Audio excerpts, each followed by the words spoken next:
Recebam as nossas boas-vindas, né? E a gente já entra nessa casa e já sente um morninho assim a envolver o nosso coração.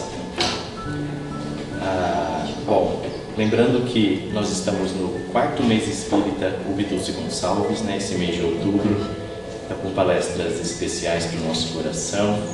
Hoje a doutora Jane aqui conosco, dispensa apresentação e no trabalho dela a gente conhece as prioridades reluzentes dela, né? Mas para os irmãos que hoje estão na casa pela primeira vez, a doutora Jane é uma trabalhadora aqui de décadas já da nossa casa. E a obra dela, os trabalhos dela nos ensinam sempre. Então fechemos os nossos olhos na matéria e ao orarmos, peçamos a Deus, a Jesus, que nos preencha com o seu amor,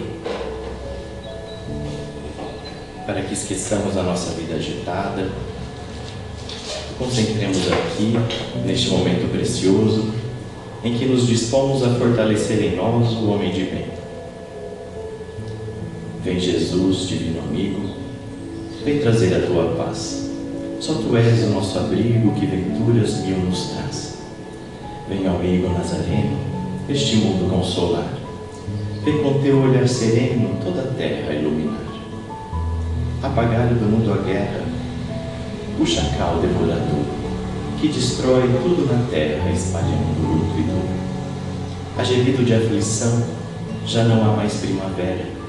Criancinhas pedem pão, homens lutam como feras.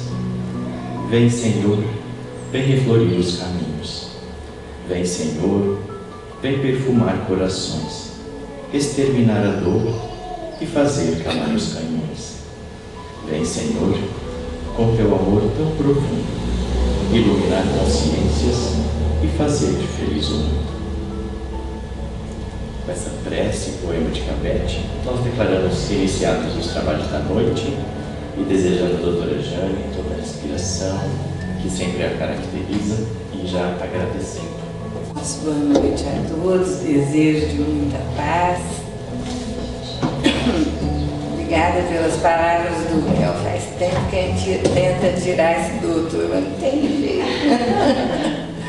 porque título não significa nada no mundo espiritual, né? Mas nós estamos agora buscando nos reportar uma vez mais ao Evangelho de Jesus, que nos encanta o coração.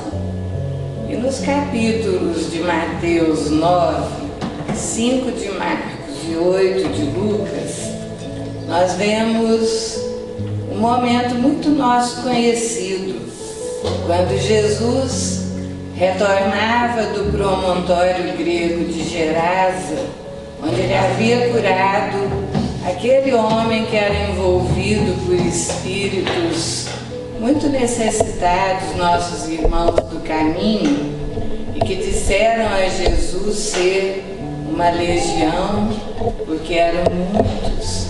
Instados pela autoridade moral de Jesus, concordaram em se afastar daquele médium invigilante, aproximando-se dos seres que tinham uma vibração energética inferior, muito semelhante às deles. Então aproximaram-se dos porcos, e todos nós conhecemos a história.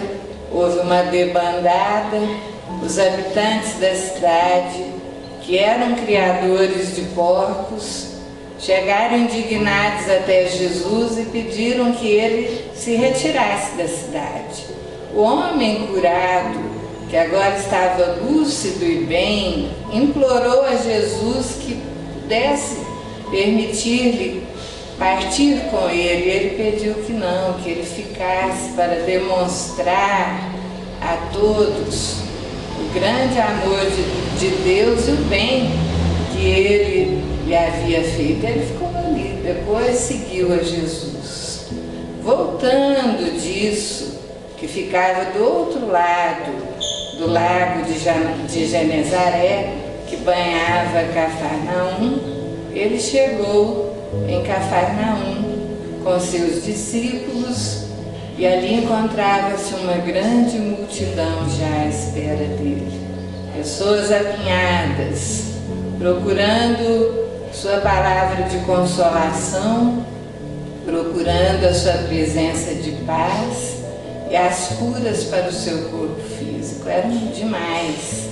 Ele estava ali sentindo muitas vezes a multidão tão aglomerada que às vezes o comprimia, o empurrava. Abriu-se uma passagem para um homem que era muito respeitado na cidadezinha, que era Jairo, o chefe da sinagoga local, que vinha desesperado em busca de Jesus. À medida que ele passava, as pessoas abriam passagem para que ele chegasse até o mestre. E diante de Jesus, ele se ajoelhou e implorou: Senhor, vem até a minha casa, que a minha única filha está à morte. Jesus, condoído, porque conhecia a bondade do coração de Jairo, abaixou-se e o levantou e se dispôs a ir com ele, a multidão novamente comprimindo tudo. Ele estava caminhando quando ele sentiu uma energia saindo dele, se voltou e perguntou: quem me tocou?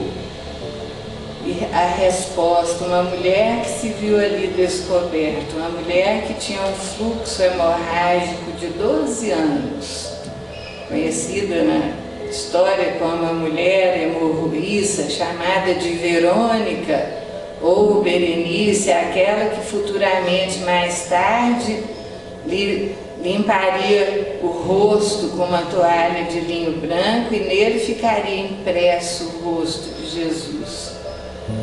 Ela, sentindo que era o seu momento, ela tinha ido até ali 12 anos pelejando com tudo que existia na época, com todos os médicos da época, todos os curandeiros, nada lhe resolvia o problema, todos os seus bens gastos, alijada da sua família, uma palidez de morte, aquela anemia provocada por uma hemorragia continuada, Sua esperança era Jesus. E depois de tanto andar, chegando ali, a hora que estava quase perto, ele está saindo com Jairo. Mas ela o toca, estica o braço, ao menos eu puder tocar-lhe as vestes. E sente imediatamente um fluxo de energia e percebeu que sentia-se bem, sentia-se curada. E Jesus lhe perguntou quem me tocou, a ponto de Pedro estranhar e comentar: mas Senhor, todos aqui estão te tocando, como é que o Senhor quer saber quem que te tocou? É que eu senti que de mim saiu uma virtude, como se fosse um passe, independente da vontade dele, uma energia que saiu dele pela fé da outra. E ela, vendo-se descoberta, ajoelhou-se e se revelou: fui eu, Senhor, e contou-lhe toda a sua vida de sofrimento. Ele, condoído, lhe disse: mulher, a tua fé te salvou, vai em paz. E ela saiu com alegria, mas nesse momento é de outra personagem que estava ali que nós desejamos falar. A multidão estava comprimindo tudo. Jesus era empurrado de um lado para o outro enquanto ele andava. E ali estava um jovem, um moço. Essa história lindíssima é retratada por Leon Tolstói através da psicografia de Ivone Pereira. Um moço que tinha os olhos sonhadores. Um moço que era discreto, equilibrado, silencioso, sereno, e que há muito acompanhava Jesus. Aonde estava Jesus, aquele moço estava. E ele tinha as feições que chamavam a atenção por uma beleza serena. A pele levemente morena, os olhos azuis cinzentos, o cabelo até a altura dos ombros, uma barba preta como os cabelos, muito bem cuidada, muito bem aparada, e uma feição que Tolstói diz que deveria ser um grego, muito erudito para a época. Eram poucos os que sabiam ler e escrever então. E ele era muito culto. Ele acompanhava Jesus aonde Jesus ia. Trajava uma túnica de manto, uma túnica azul escura, e sobre ela um manto de lã marrom. Caminhava com um alforje feito com a pele de carneiro, onde ele guardava ali alguns instrumentos, que eram os carretéis de cerca de 20 centímetros, eram 2 carretéis. Um continha papiro, o outro não. E ali ele tinha tintas e material para escrita.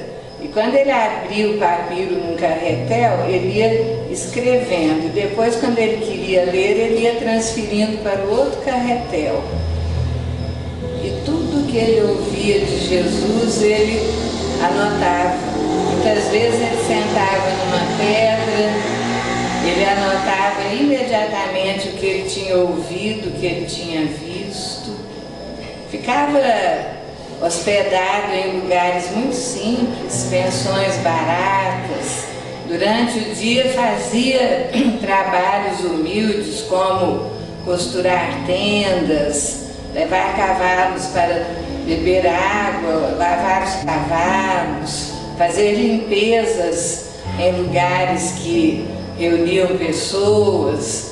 Durante o dia ele trabalhava e no crepúsculo ele já estava a postos buscando Jesus. E era com encantamento que ele olhava Jesus com os olhos de verdadeira adoração. Ele ficava olhando Jesus falando e seus olhos eram de verdadeiro encantamento e amor enquanto Jesus falava. Mas era discreto, nunca falava nada. As pessoas não o percebiam, mas ele estava sempre presente. E quando aqueles que eram os 12 do Mestre estavam mais próximos, Jesus desejava ficar mais junto com os seus, discretamente ele se afastava, voltando novamente quando percebia a movimentação da turba. E naquele dia ele estava ali, naquele momento, presenciou o episódio da cura daquela mulher, encantado. E quando Jesus passava, acompanhando Jairo, a túnica de Jesus roçou-lhe levemente no rosto. Encantado com aquilo, ele, com uma certa timidez, uma devoção profunda, pegou um pedacinho daquela túnica e depositou um beijo. Jesus voltou-se imediatamente e o fitou.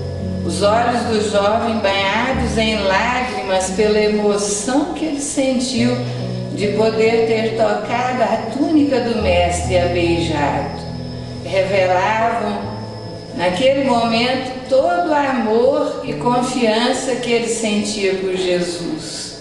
Os olhos de ambos se encontraram. A mão do Mestre, a diáfana mão do Mestre, tocou-lhe a cabeça. Nenhuma palavra entre ambos e Jesus se afastou com Jairo. Ele ficou ali alguns momentos e já dispôs-se a seguir, porque ele sabia que algo maravilhoso iria acontecer. Sentou-se do lado de fora da casa de Jairo, numa pedra. Já começou ali a pegar os seus papiros, o seu material e a escrever. E ali ele percebeu que antes os cantos fúnebres de dor, quando Jesus lá entrou, nós conhecemos pela fala dos discípulos que entraram com ele, Pedro, Tiago e João, seus médiuns de efeitos físicos. As pessoas lá choravam, as carpideiras já estavam a postos, lamentando. Quando Jesus disse que aquela menina não estava morta, ela apenas dormia, muitos riram dele. Mas ele pediu que dispensassem todos, deixando ali apenas o pai e a mãe da menina. Tomou-a pela mão e lhe disse: Talita, cumi. E a menina despertou, porque na verdade ela não estava morta. Ela estava com febre fazia dias e entrou num processo de letargia, que é um processo profundo, quando o espírito se volta para si mesmo e há bloqueios de energia dos plexos de energia do corpo e vai arrefecendo. Dentro daquela situação da época, não existiam aparelhos médicos, era como se realmente tivesse morrido, porque se não houver a interferência de uma energia superior, o Livro dos Espíritos nos retrata isso, realmente pode haver a morte em alguns dias da pessoa que está dentro desse processo. E Jesus, com a sua energia de amor, tomando-a pela mão, a trouxe de volta, porque ele mesmo dizia: eu não vim destruir a lei, eu vim cumpri-la. E ali aquele moço escutou aquele canto de alegria, aquelas efusões de alegria substituindo a de dor que havia antes. E escrevia tudo lá no seu papelzinho, tudo. Alguns dias depois dessa situação, ele estava numa certa praça ali de Cafarnaum. E a praça estava apinhada de pessoas necessitadas, envolvidas em dores cruciantes. Eram aleijados, eram cegos, pessoas movidas por obsessões cruéis que entravam dentro de estado até de convulsões, e ele vendo tudo aquilo. E Jesus estava demorando a chegar. Deveria estar em alguma outra atividade junto com seus discípulos. E já estava ficando muitas horas, porque eles chegaram ali ao alvorecer, inclusive ele estava sentado na pedra observando, e os doentes todos chegaram quando o dia amanhecia e já era meio-dia e Jesus ainda não havia chegado. E ele observando as dores e os lamentos, as pessoas gemendo, muitas delas já com fome, foi tomado de uma compaixão tão intensa. Ele sentiu no seu coração um hausto, como aquele que ele sentiu quando Jesus lhe colocara a mão na cabeça uns dias antes. E como um autômato movido por uma energia irresistível, movido por uma espiritualidade superior, ele se levantou e dirigiu-se a um que estava caído em convulsões e com uma voz autoritária, inusual, que não era a dele, e nós sabemos que ele estava então envolvido por uma espiritualidade superior. Ele dirigiu-se àquele espírito que promovia aquela situação e lhe disse: em nome de Jesus Cristo, o Filho de Deus vivo, afasta-te e deixa em paz, vá em paz. Imediatamente a convulsão sumiu. O moço se levantou confuso e envergonhado, porque estava naquela situação, agradeceu e se retirou. E a partir daí ele começou a curar sem parar. E a especialidade era justamente, a especialidade era aquela de envolver esses espíritos agressivos e violentos. E diz o livro dos Espíritos que a verdadeira e única autoridade sobre esses espíritos é a autoridade moral a que eles obedecem. Então, tinha ele essa autoridade, porque todos obedeciam. João havia voltado até ele, porque João, vendo que ele estava curando em nome de Jesus, havia lhe proibido, porque ele não fazia parte dos 12. Como que ele podia usar o nome de Jesus se ele não era do grupo de Jesus? E falou para ele não fazer mais aquilo. E ele obedeceu humildemente, mas João, contando a Jesus o que se passara, recebeu a recomendação de Jesus, que fosse até o jovem e lhe autorizasse a continuar, porque quem não era contra ele era por ele, era dele. E João humildemente obedeceu Jesus e deu ao jovem, ao moço do manto marrom, a autorização direta do mestre, para que ele continuasse aquele trabalho de amor. E assim ele fez. E todos os dias ele, com toda aquela adoração que ele tinha por Jesus, ele anotava tudo. E fazia versos, e fazia poesias, ora em latim, ora em grego, ora em aramaico, de tudo que ele presenciava. E a sua dor, o seu sofrimento foi quando Jesus partiu para o Calvário e morreu na cruz. Fazia 7 dias que ele ouvira falar da ressurreição e que aquilo corria por Jerusalém. Ele havia anotado, né, nos seus escritos, mas ele chorava de saudade. E estando ele ali no local humilde em que se encontrava, havia chorado tanto, dormiu em cima dos seus papiros e das suas anotações. E quando ele dormiu, ele viu em desprendimento Jesus chegando até ele com uma beleza imensa, as vestes luminosas, todo ele luminoso. Chegou onde ele estava, colocou a mão novamente sobre a sua cabeça, como naquele dia com a filha de Jairo, e lhe pediu: filho querido, eu peço a você que use essas anotações que tem com você e eduque os jovens, aqueles jovens que passarem pelo seu caminho, ensina-lhes o meu evangelho, tudo isso que você tem escrito, porque nós precisamos de pessoas que tenham isso na alma, e eu tenho pressa para que isso aconteça. Trabalhe educando todos os jovens que te passarem no caminho. Imediatamente no dia seguinte, ele estava perto do templo de Jerusalém, no mercado que estava ali, onde as pessoas iam fazer as compras. Sentou-se no chão, tomou de um pífano, que é uma espécie de flauta, e começou a tocar. Ele era um artista, ele tinha um alaúde também, que era uma espécie de um violão, né, da época.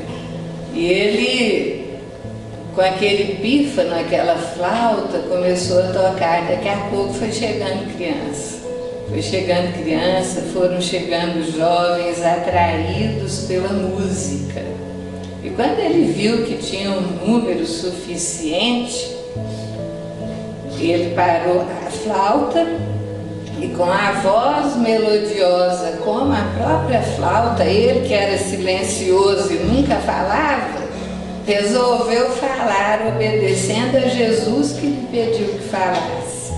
E começou: vocês querem ouvir a história do príncipe que desceu do céu por amor aos homens sofredores?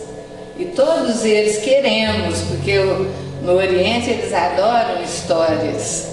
E eles sentaram-se em torno dele, ele começou a falar de Jesus do seu jeito, de um modo tão encantador, que ele ficou horas falando e as crianças e os jovens não cansavam.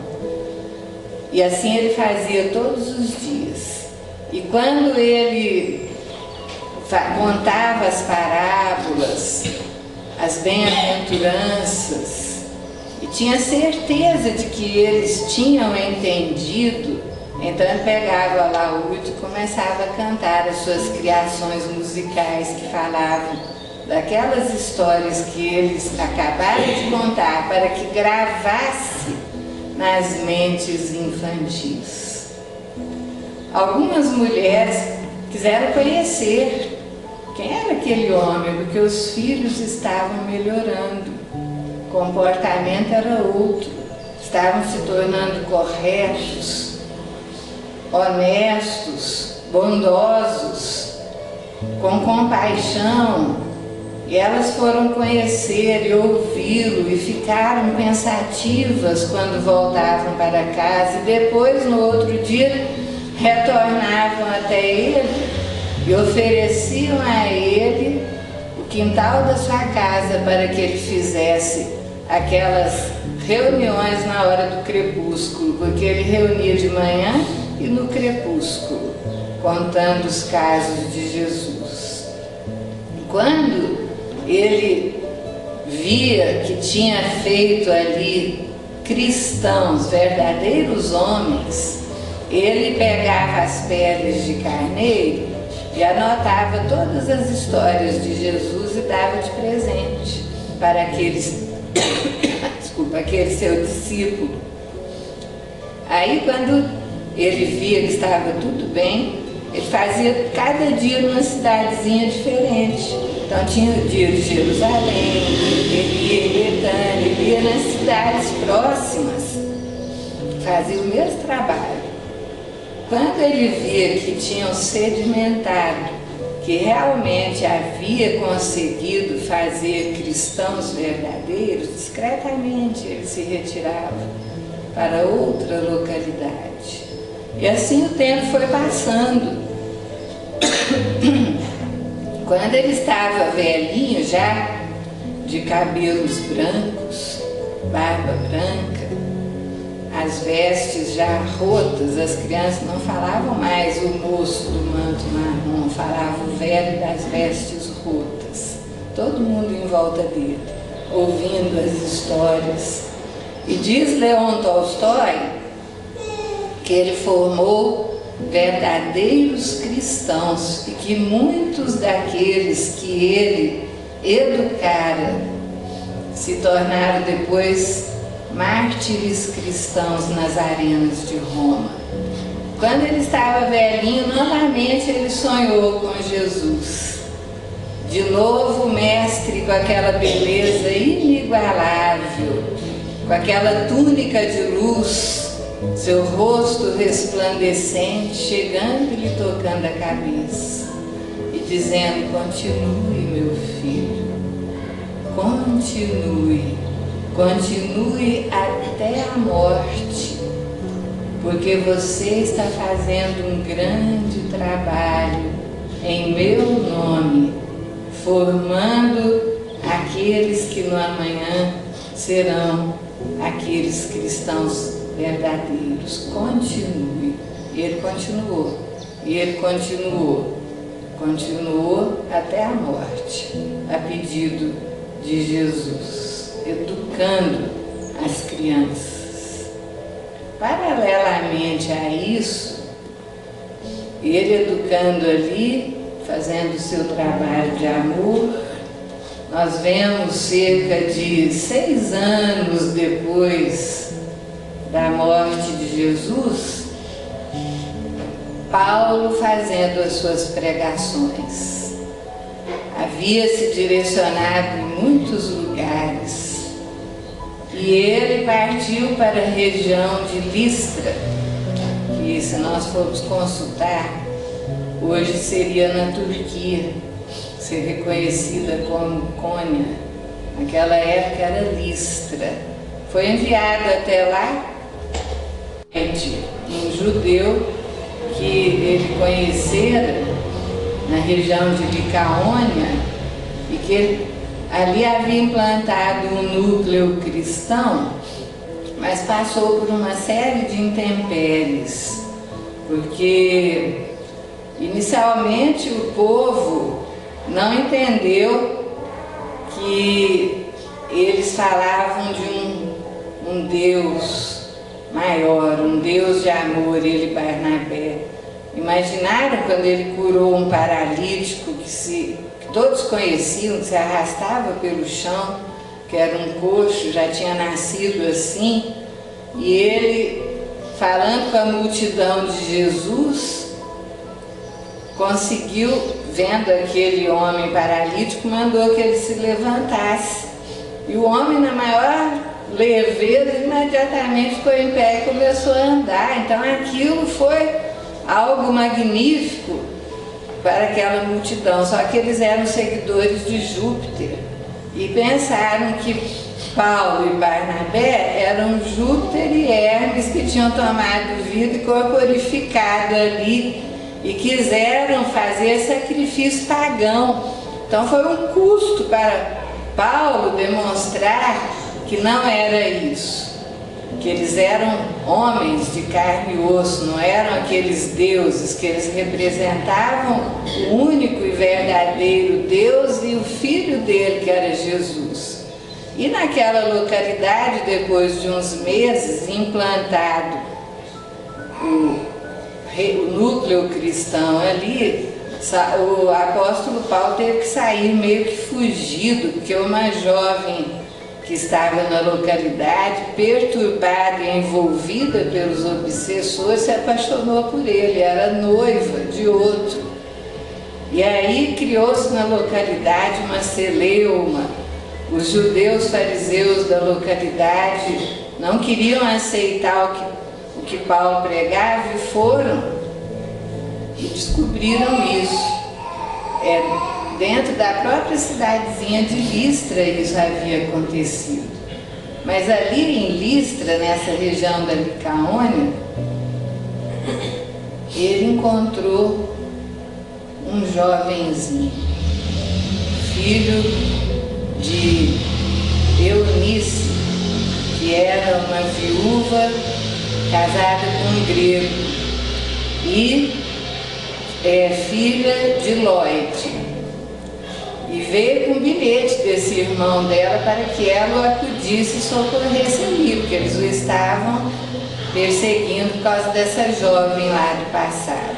Chegando ali em Listra, nessa pregação, confundiram-no com o deus de Júpiter, mas ele conseguiu mostrar que não era. E ele fez uma amizade eterna com o pequeno Timóteo, que era o filho da Eunice. Tinha cerca de 13 anos só. Ele e Barnabé ficaram meses ali. E ele observava o comportamento do menino, que pegava os velhos ensinos e estudava aquilo com afinco, uma seriedade muito grande. E ele se encantou com Timóteo. E nas horas que podia, quando o menino ia cuidar das cabras, ele ia junto e falava de Jesus para Timóteo. E formou no meio, naquele jovem, o verdadeiro amor por Jesus. Ele tinha de 12 para 13 anos. Foi considerado o filho espiritual de Paulo, que acompanhou Paulo em diversos momentos.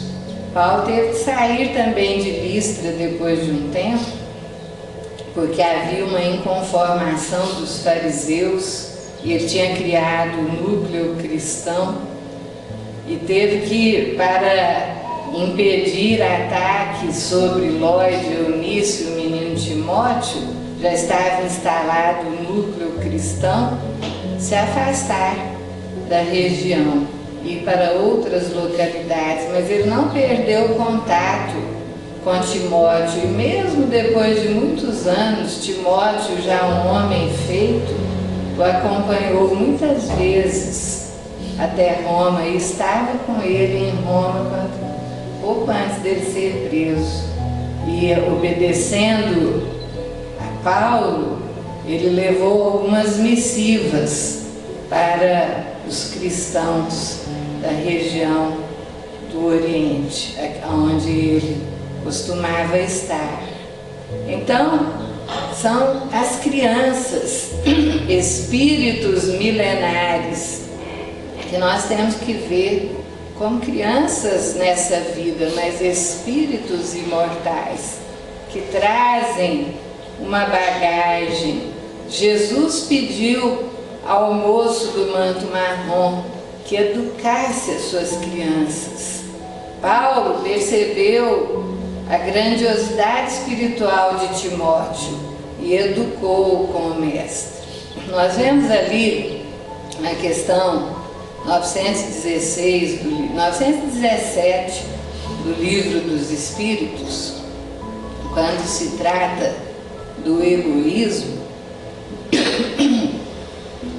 o comentário magistral de Kardec, falando que somente conseguiremos acabar com o egoísmo no planeta quando nós fizermos como os médicos, irem a fundo buscando a causa da doença, procurarem profundamente a doença, e veremos, diz Kardec, tanto na casa do rico quanto no pobre, se procurarmos o desenvolvimento dessa doença, está na falha da educação.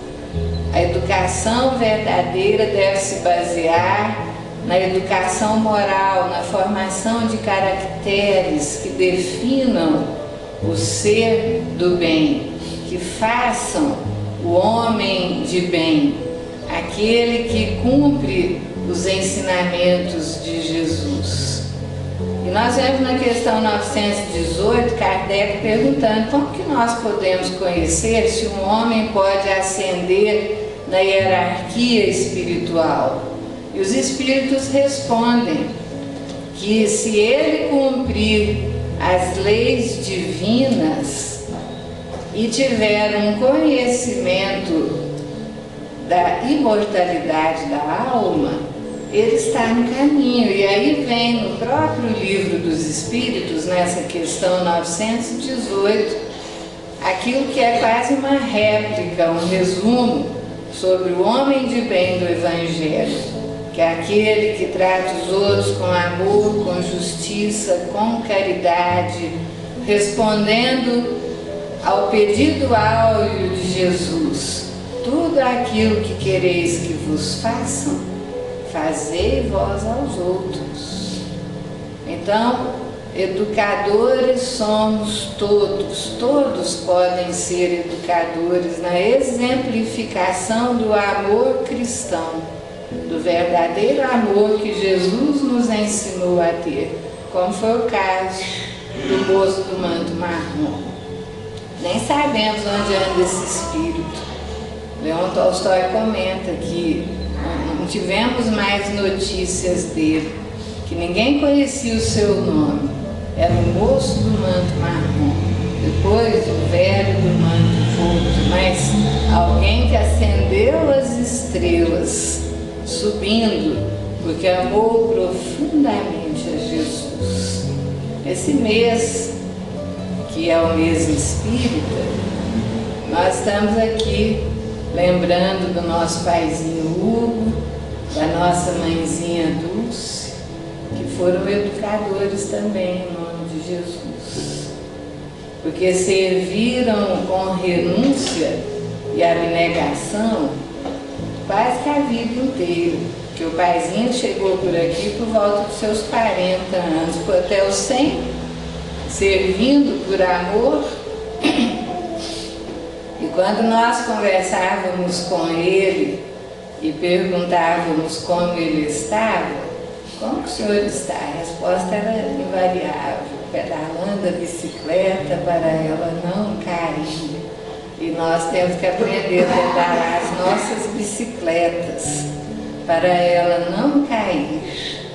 Nosso querido paizinho educou e formou dentro do lar infantil Marília Barbosa, junto com a mãezinha, jovens que até hoje são dignas de nós observarmos o comportamento cristão, como o moço do manto marrom formou seus jovens, trabalhadores do bem até hoje.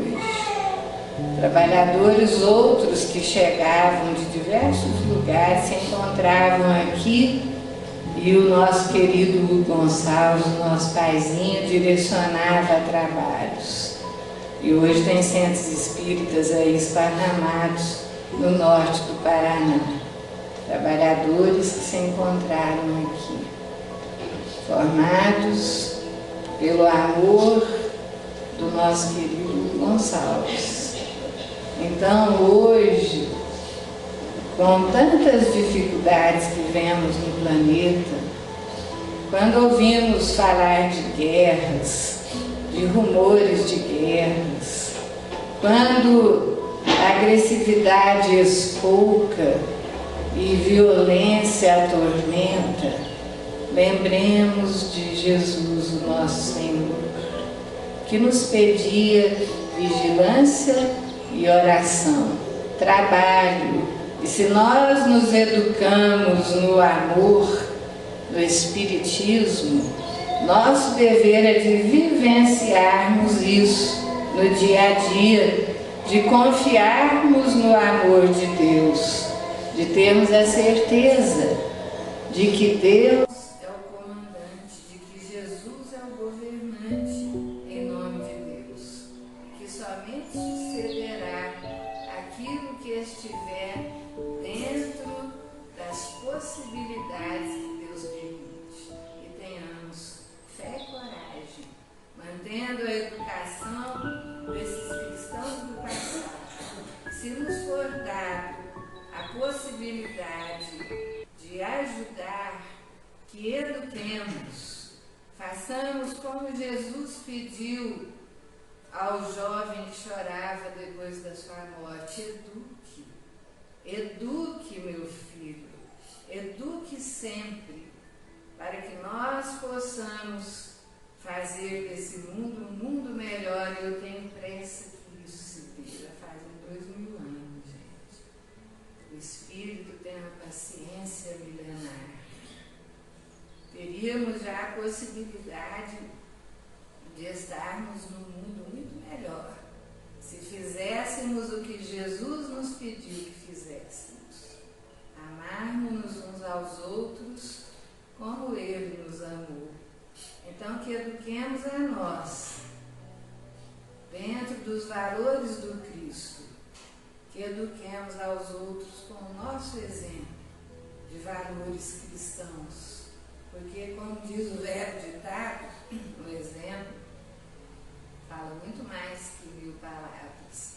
As palavras encantam, mas o exemplo arrasta. Que Jesus nos abençoe, que o nosso querido paizinho, a nossa querida mãezinha recebam a nossa gratidão profunda, porque quem os conheceu não os esquece. Muita paz a todos.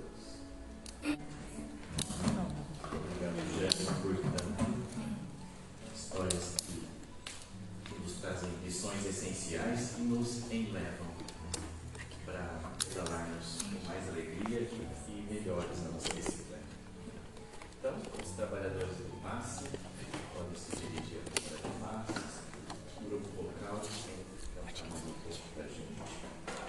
E permaneçamos em prece, essa vibração agradável e refrazível.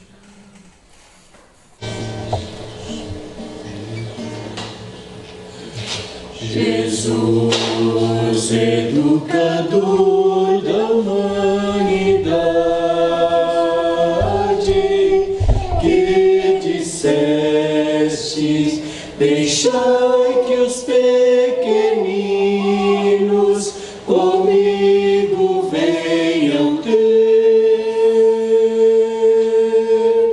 Ensina-me a formar os paladinos da justiça, do bem e da verdade. Ensina-me a ensinar o bem viver, com palavras, exemplos e carinhos, da que eu conduza ao porto desejado estas almas em flor, que cada coração por mim tocado tenha o perfume bom dos rosmarinhos, onde esteja o divino amor.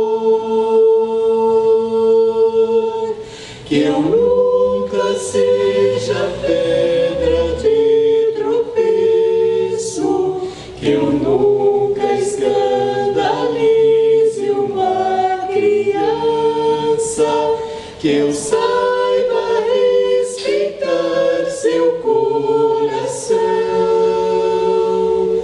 Dá-me essa força poderosa e mansa, este dom de educar que não tem preço, talento, esforço, amor, inspiração. Que eu nunca seja pedra de tropeço, que eu nunca escandalize uma criança, que eu saiba respeitar seu coração. Dá-me essa força poderosa e mansa, este dom de educar que não tem preço, talento, esforço, amor, inspiração.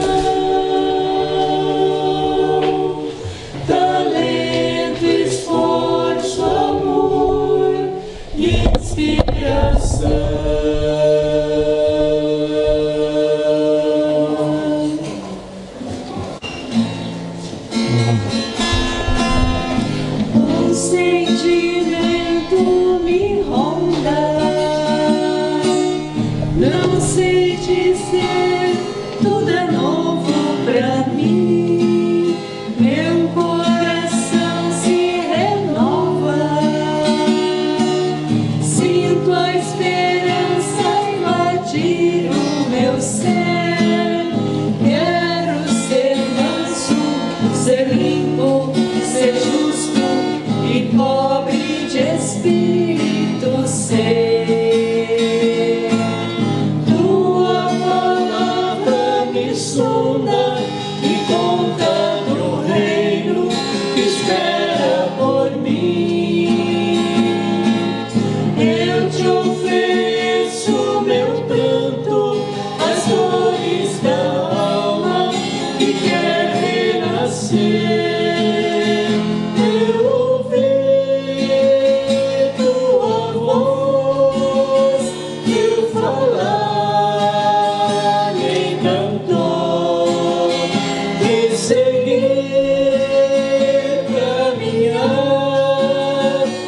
Saber pra onde vou, eis-me aqui, minha dor serenou. Um sentimento me ronda, não sei dizer, tudo é novo pra mim. Meu coração se renova, sinto a esperança invadir o meu ser. Quero ser manso, ser limpo, ser justo e pobre de espírito ser.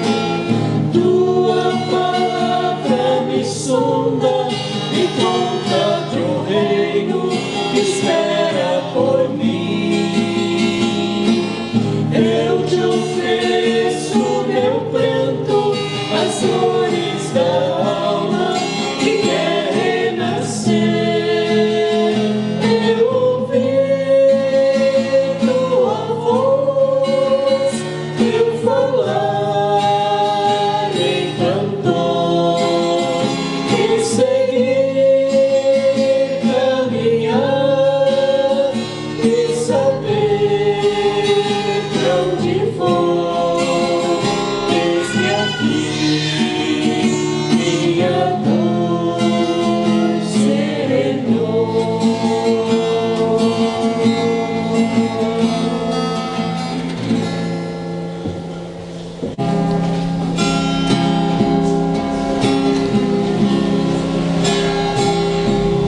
Quero ser um porto no mar, uma estrela brilhar que te devolva o amor.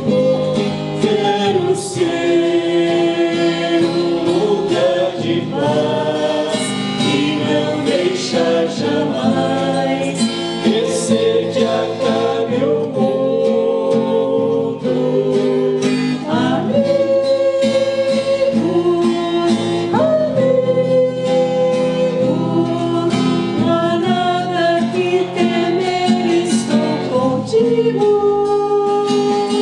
E depois da obscuridade, esperando está um novo dia.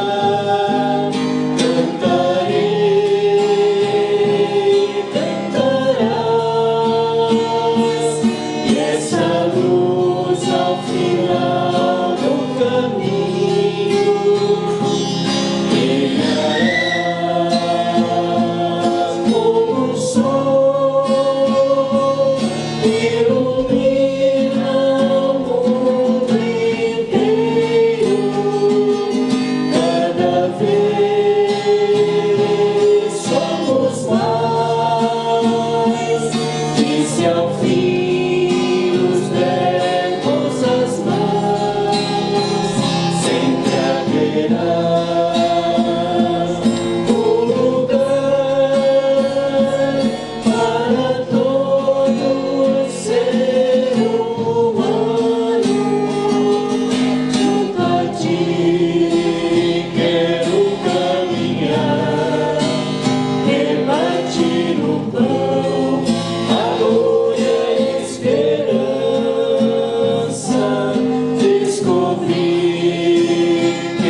ilumina o mundo inteiro. Cada vez somos mais, e se ao fim nos dermos as mãos, sempre haverá um lugar para todo ser humano.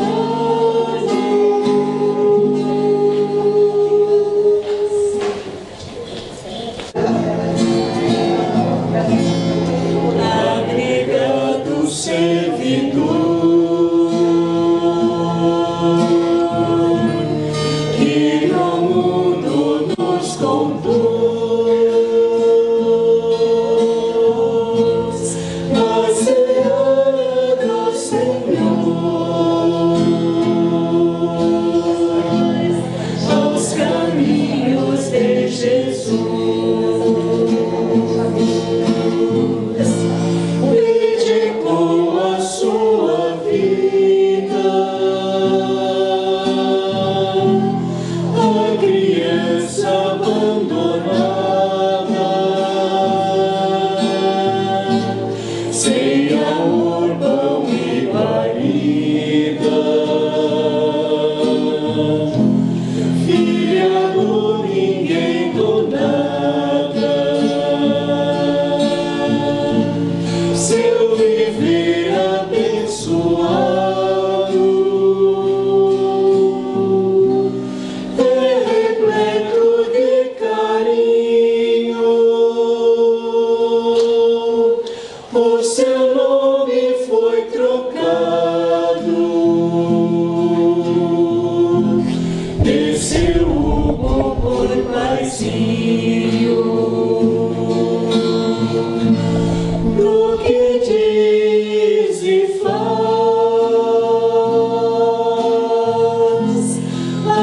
amor e tem ternura. Quem o procura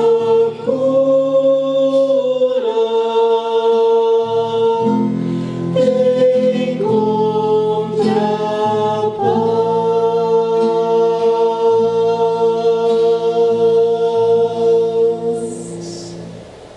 Então, antes de finalizar, eu gostaria de parabenizar a nossa querida Ana, que faz aniversário hoje, que ela sinta-se abraçada, que ela tenha a vibração de todos nós para a sua jornada, que ela tenha sempre envolvimento de paz, de inspiração no bem, que ela seja sempre fortalecida em suas tarefas e que possa continuar muito tempo ainda nesse trabalho, nessa seara.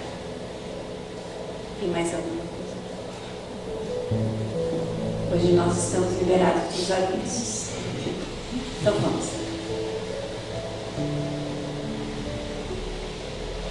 Embora tenhamos aqui já recebido a prece através dessa palavra e da palestra de nossa querida irmã Jane, qualquer coisa que venhamos a falar agora para encerrar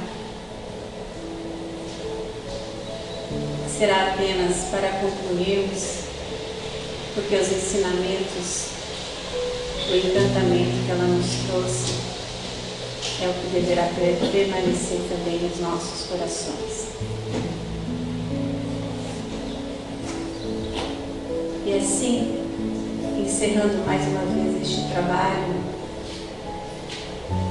essa tarefa, que possamos também lembrar de nossa Mãe Maria, que hoje em especial o Brasil volta